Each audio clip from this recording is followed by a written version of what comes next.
자, 이 사안 역시 좀 시끌시끌합니다. 최상병 순직 사건인데 수사 외화 의혹으로 수사받던 이종섭 전 국방장관이 호주 대사로 내정돼서 그제 출국한 건데 장가 기자 어떤 내용이죠? 네, 이 전 장관이 해병대 최상병 순직 사건 수사 외압 의혹을 받아서 출국 금지가 이뤄졌는데 지난 6일에 호주 대사로 임명이 됐고요. 이후 출국 금지 조치가 해제돼서 10일에 호주로 출국을 했습니다. 법무부가 8일 이 전 장관에 대해서 출금 조치를 해제하면서 출국이 가능했던 겁니다. 오늘 민주당이 원내대책회의를 마친 뒤에 이 전 장관의 출국과 관련된 특검법을 국회의안과에 제출을 했는데요. 이재명 대표도 앞서서 윤석열 정권이 이 전 장관을 도주대사로 임명하고 몰래 도망시켰다면서 강하게 비판했습니다. 당내 목소리도 들어보시죠. 네가 가라 하와이, 네가 가라 이종섭, 호주 가라 이종섭.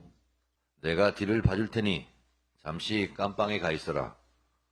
잠시 몸을 숨겨라는 대사는 영화 속에서만 존재하는 것일까?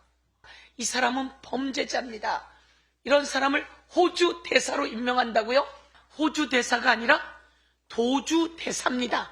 호주 대사가 아니라 도주 대사.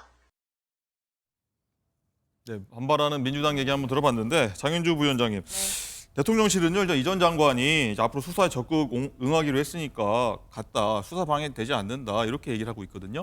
그렇죠. 일단 수사에 차질이 없을 것이다라는 게 대통령실의 입장의 취지로 보이는데요. 그런데 수사에 차질이 있을지 없을지를 판단하는 기준은 대통령실이 아니라 수사기관인 공수처가 아닐까라는 생각이 듭니다.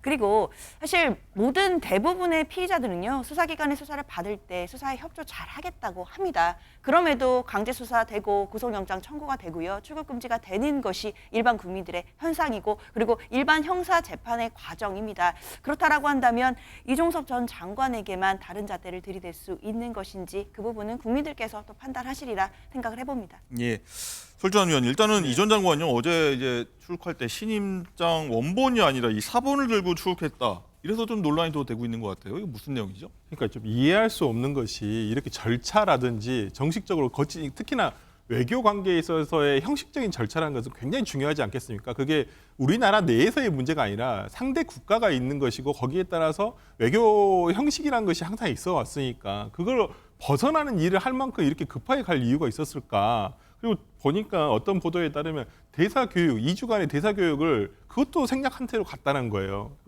그렇다고 한다면 이종석 전 국방부 장관을 이렇게 급하게 보낼 만한 총선 전에 이렇게 보낼 만한 사유가 뭐가 있었을까? 도무지 이해할 수 없는 상황이고요. 지금 절차적으로도 상당히 문제가 있고 이것이 나중에 외교적으로도 상당히 문제가 있을 것이고요. 그러면 호주에 가서 이분이 대사로서 활동을 하셔야 되는데 본인이 떳떳하게 어떤 호주의 어떤 정부를 상대로 대사로서의 역할을 하실 수 있겠습니까? 저는 그러한 부분에서라면 저는 오히려 임명 철회를 하고 수사가 다 끝난 다음에 혐의가 없으면 그때 보내도 저는 상관없다고 봅니다. 굳이 이렇게 서둘러서 할 필요는 전혀 없다고 봅니다. 예, 이종훈 실장님, 관련 부처 장관들을 민주당에서 이제 좀 탄핵하겠다 이렇게 좀 엄포를 놓고 있는데 총선이 다가올수록 야권이 좀 이 문제 좀 키울 것 같은데 해법이랄까요? 어떤 답이 필요할까요? 일단 탄핵 중독증이 아닐까 이 정도 된다면 이런 생각이 들고요.